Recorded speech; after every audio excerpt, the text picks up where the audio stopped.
Hello everyone, I'm going to be presenting about asthma and COPD on pathology.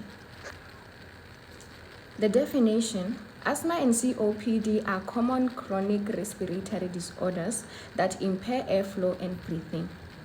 Going on to the definition of asthma, it is a chronic inflammatory airway disease characterized by reversible airflow obstruction and bronchial hyperresponsiveness. The pathogenesis of asthma: triggers cause airway inflammation, bronchoconstriction, mucosal edema, and mucus hypersecretion leading to airflow limitation. Then the definition of COPD: it's a progressive disease with persistent airflow limitation including chronic bronchitis and emphysema. Moving on to the clinical features of asthma, we find wheezing, dyspnea, chest tightness, cough, especially at night and early morning.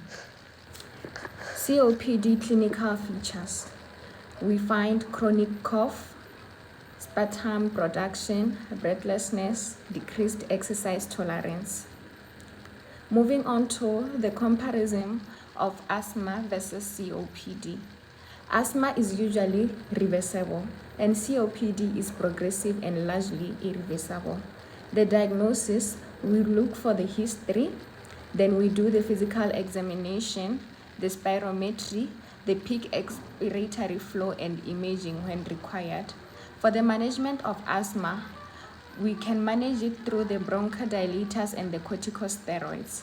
And for COPD, through the smoking cessation and the bronchodilators, rehabilitation, and oxygen therapy.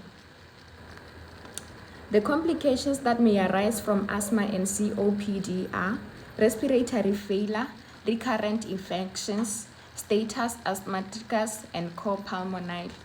Thank you.